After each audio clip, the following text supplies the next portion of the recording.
질의해 주시기 바랍니다. 네, 수출입은행 대행님, 우리나라 그 공적 금융기관 중에서 LNG 운반선을 가장 많이 지원하는 곳이 어딘지 아십니까? 네, 저희입니다. 맞죠? 네. 그 10년간 41.3조 원 투입했군요. 네. 산업은행이 한 11.8조 되고. 근데 LNG 운반선이 지금 구조적 공급 과잉에 진입했고 자초 자산이 현실화되고 있는 상황 어느 정도 알고 계십니까? 일부 그 예상기관, 전망기관에서 과잉 공급 전망이 있다는 건 알고 있습니다. 네. UCL 유니버시티 컬리지 런던 UCL 산하연구소와 코네 기후센터의 분석에 따르면 전 세계 운항 중인 659척 중에 10%에 해당하는 64척이 유휴 선박이고 좌초 자산 규모가 약 15조 원을 돌파했다고 합니다. 2022년 LNG선 신규 발주량이 급증을 했는데요. 그리고 2023년, 2024년에도 이전과 비슷한 규모로 계속해서 발주가 이루어졌습니다. 그 발주받은 선박이 평균적으로 3년 후 인도된다는 점을 고려하면 역대 최대 규모의 LNG 운반선은 2025년부터 3년간 시장에 투입돼 선박 공급 과잉이 더욱 심각해질 것으로 보입니다. 이미 그 LNG 운반선은 올해 역대 최저 운임 기록이었습니다. 요 관련되는 요 언론 보도들 혹시 보신 기억이 나십니까? 예. 공급 과잉 리스크가 현실이 되고 있다고 보는 보고 있습니다. 실제로 작년 말부터 시장이 포화 상태가 되면서 올해 인도했어야 할 선박들이 내년으로 인도를 미루고 있다. 이런 기사도 본 적이 있으십니까? 네네. 자, 공급 과잉으로 인한 인도 지연 등 리스크는 점검을 해야 되는 게 맞겠죠? 네, 그렇습니다. 근데 현재 수출입은행이 LNG선 관련해서 지원한 걸 보면은 조선소에 대한 보증과 대출이 대부분입니다. 근데 조선소는 아시다시피 선박을 인도할 때 선박 가격의 약 60%에 달하는 잔금을 받는데 인도를 미루면 대금 지불도 미뤄지겠죠. 그죠? 네. 네. 그럼 조선소의 현금 흐름에도 악영향을 미치게 되지 않겠습니까?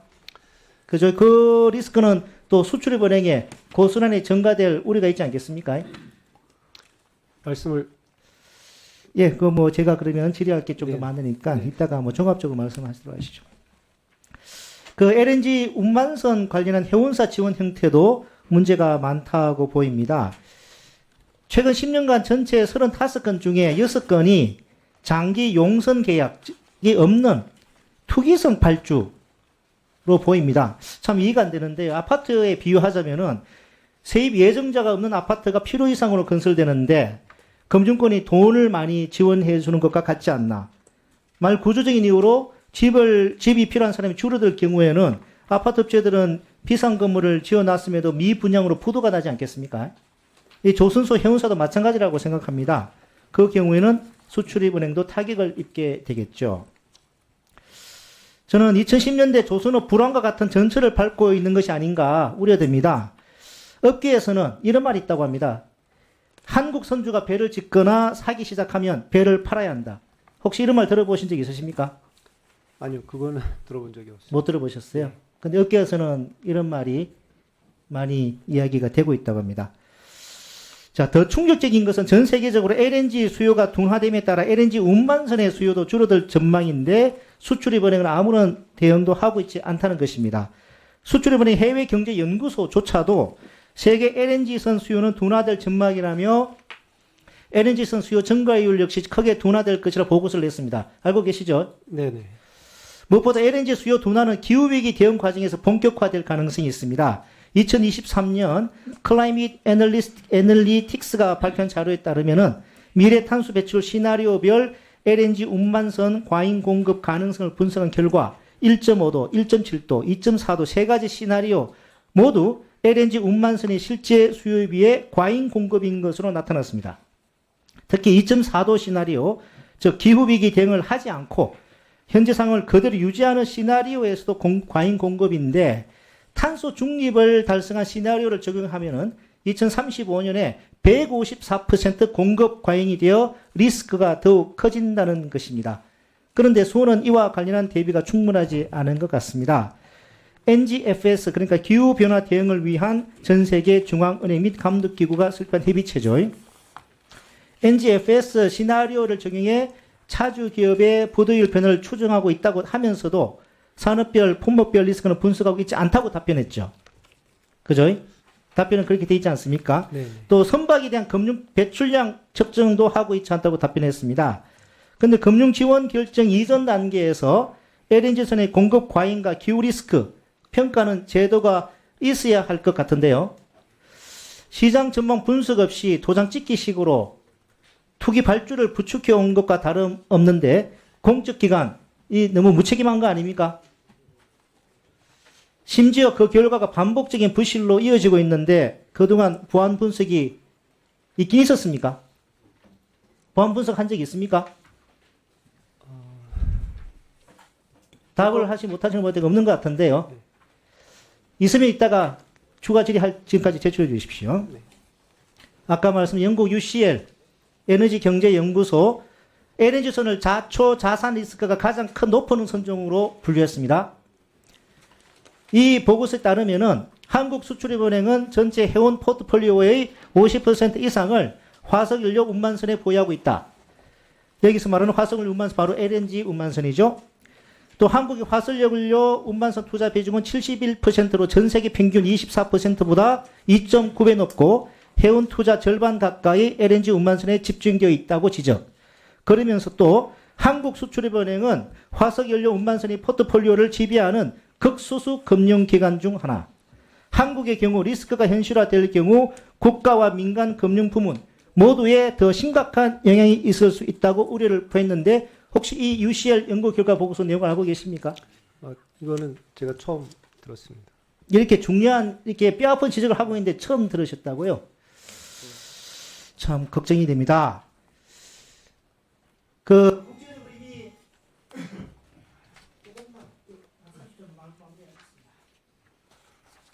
이미 그 41개국이 청정 에너지 전환 파트너십에 가입해서 화석연료에 대한 공적 금융 지원 제안하고 있는 걸 알고 계십니까?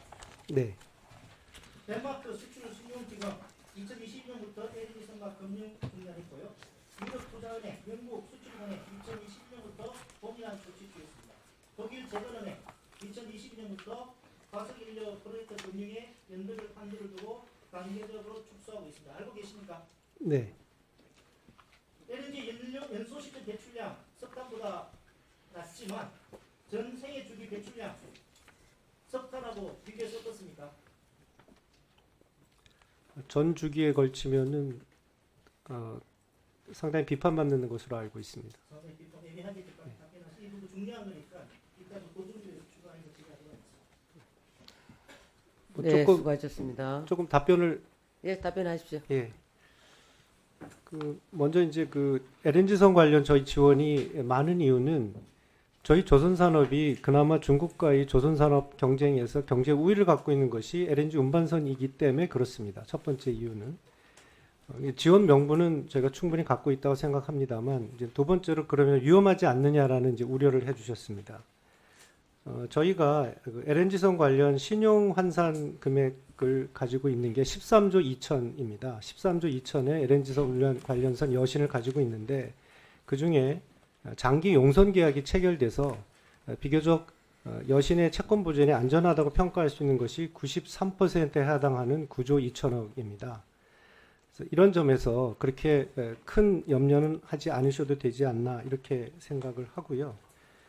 조선사들이 인도 시기가 연장이 돼서 조금 리스크가 있지 않냐 이렇게 말씀을 해주셨는데 일견 맞는 말씀이십니다만 조선사가 LNG 운반선만 또 품목으로 갖고 있는 것이 아니라 다른 컨테이너선이나 기타 다른 배들도 만들고 있기 때문에 단기적으로 1, 2년 정도 더 이렇게 연장이 돼서 회수 시기가 늦어지는 것은 현재의 조선 시황으로 볼 때 아직은 큰 문제가 되지 않는다. 다만 지적해 주신 사항 유념해서 저희 장단기 리스크를 철저히 관리하도록 하겠습니다.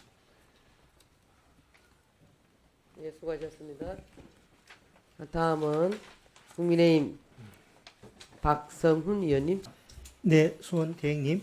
네네. 아까 주질이 말씀드린 것처럼 덴마크, 유럽투자은행 등등 LNG를 친환경 연료라 보지 않고 투자를 중단하고 있지 않습니까? 네. 그러니까 LNG를 갖다 신환경 연료라고 하기는 이제는 국제적인 트렌드가 어려운 거 아니겠습니까? 그런 견해가 다수 있는 것으로 알고 있습니다. 자, 그렇다면 아까 수원의 그 업무 보고 자료에 보면 주요 업무 추진 현황에 조선, 친환경 연료, 관로안의 LNG, 추진선 등 글로벌 미래 선박 시장 선정. 이거는 국제적인 트렌드하고 모순되는 거지 않습니까? 충돌되는 거지 않습니까? 아까 말씀하신 것처럼 국립기업이 LNG 선에 어떤 그게 있어서 좀 그런 현실적인 면을 저도 모르는 건 아닙니다. 그래도 불구하고 뭔가 중장기적인 전략이 있어야 될 거 아닙니까?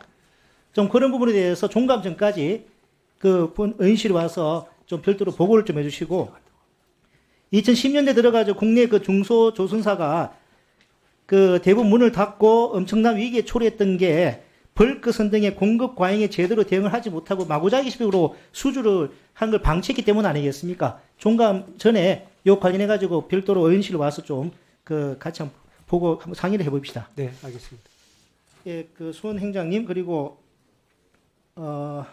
EDCF 관련해서 그 명태균 게이트에 이름이 나오는 그 현대 로템 관련해서 한번 질의해 보겠습니다.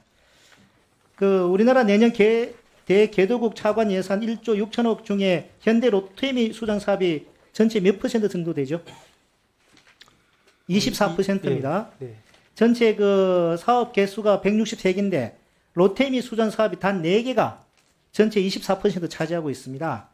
이게 EDCF가 현대 로템의 수출 지원 창구로 전락한 게 아닌가라는 그런 의구심까지 들 정도인데요. 그 로템이 그 우즈베키스탄에 고속철을 수출한 EDCF 사업 한번 보면은 2023년 10월에 우즈벡 정부가 대통령령을 통해 가지고 철도 분야에 경쟁 입찰을 하지 않고 직접 계약을 할 수 있도록 제도를 바꿔요. 그리고 현지 언론을 통해 가지고 현대 로템의 고속철을 수입하기로 했다면서 재원을 EDCF로 조달을 발표를 합니다. 그런데 이때는 아직 우즈베키스탄이 우리나라에 차관을 신청하지 않았을 때입니다. 우즈베키스탄의 차관 지원 요청서가 외교부를 통해 기재부로 넘어온 것은 그 이후인 2024년 4월 26일입니다. 그리고 우리 정부가 지원 방침을 승인한 것은 2024년 6월 4일입니다. 우리나라 정부가 승인하기도 전에 우즈벡 정부는 사업이 확정된 것처럼 심지어 대통령령까지 개정하고 발표한 것입니다. 그런데 우리가 지원하기로 한 차관 지원 한도는 우즈벡 정부가 미리 밝힌 규모와 정확히 일치합니다. 차관 지원 조건은 금리 0.05%에 40년 상환으로 우즈벡 정부가 밝힌 것보다 더 우대를 했습니다. 이런 일이 참 어떻게 가능한지 참 잘 이해가 안 되는데 우리나라 정부는 승인도 하지 않았는데 원조 받는 국가는 대통령까지 미리 개정해서 정확한 차관 한도 명시하고 지원 조건 따라서 지원받을 것이라고 발표를 한다. 좀 특이하지 않습니까? 근데 이게 자, 저기 이런 상황을 보면 본의원 우리나라의 그 경쟁 업체가 없는 철도 차량 분야의 특성을 활용을 해서 현대 로템이 수원국 정부에 본인들 마음대로 EDCF 지원을 조건으로 내걸고 물밑 협상을 하는 것이 아닌가 의심이 듭니다.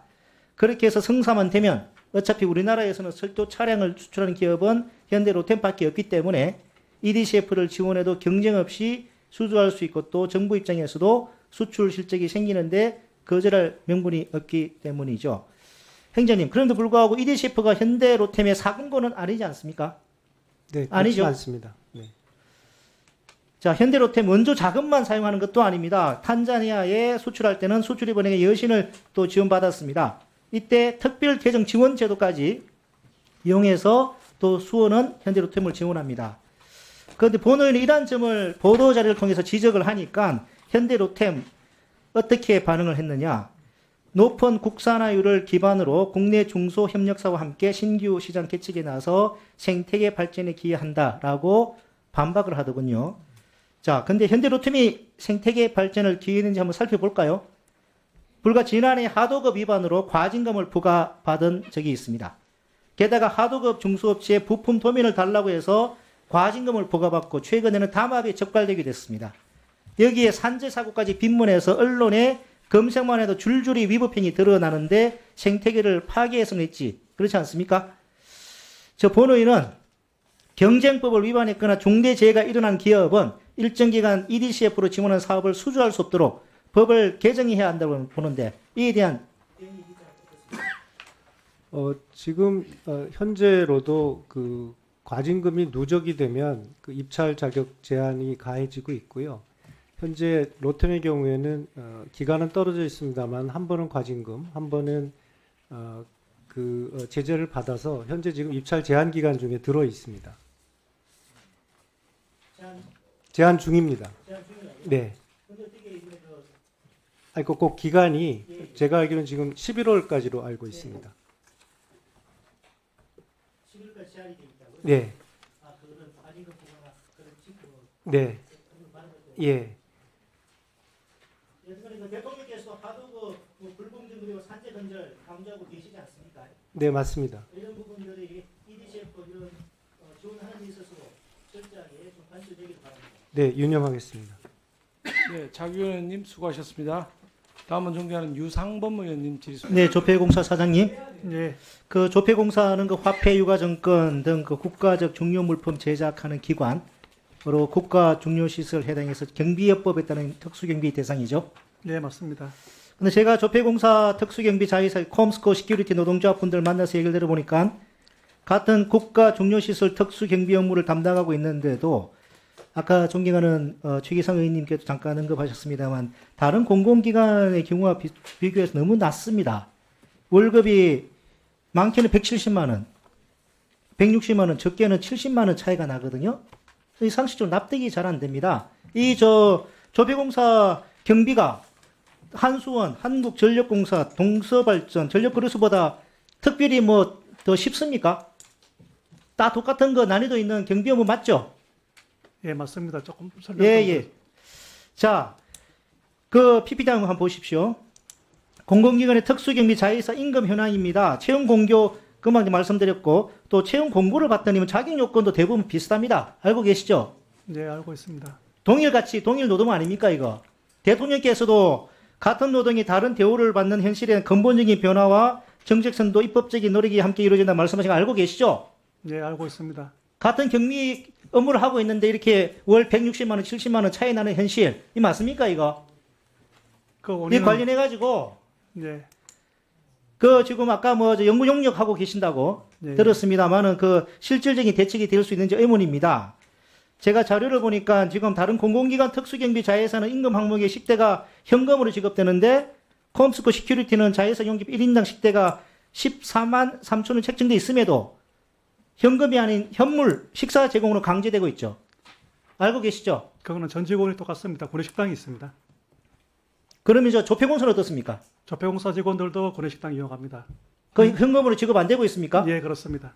그것도 한번 살펴봐야 되겠네요. 예, 그렇게 하는 이유가 통상임금 문제 때문에 그렇다는 취지 아까 답변하신 것 같은데. 통상 임무 때문에 그런 건 아니고요. 구내식당에서 이제 뭐 직원들 만족도가 높아가지고 그렇게 이용하고 있습니다. 근데 식대를 갖다 현금이 아닌 현물, 다른 데는 다 현금으로 지급하는 것 같은데, 이 현물로 지급하는 이게 공공기관, 이게 조폐공사 말고 별로 없는 것 같은데요. 저희들 회사 저희 본사 위치가 대덕 연구 단지 안에 있고 식당까지 나가려 그러면은 걸어서 한 20분 정도 됩니다. 근데 그 그리고, 노조는 입장이 다른 것 같은데, 노조는, 예? 퇴직금 적립 이자 수익이라도 사용하자. 그렇게 제안했는데도 이사회가 거부하고 있답니다. 그거 알고 계시죠? 그건 잘 모르겠습니다.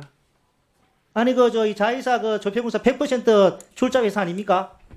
일단은 이제 자회사 대표가 이제 알아서 100% 출자 회사입니까? 아닙니까? 100% 출자 회사입니다. 지금 컴스코 시큐리티 노동조합 지금 천막농수 13일째 천막농수 알고 계시잖아요. 예, 천막농사 쪽에 있습니다. 이렇게 하고 있는데 그 내용을 다잘 모르고 계세요?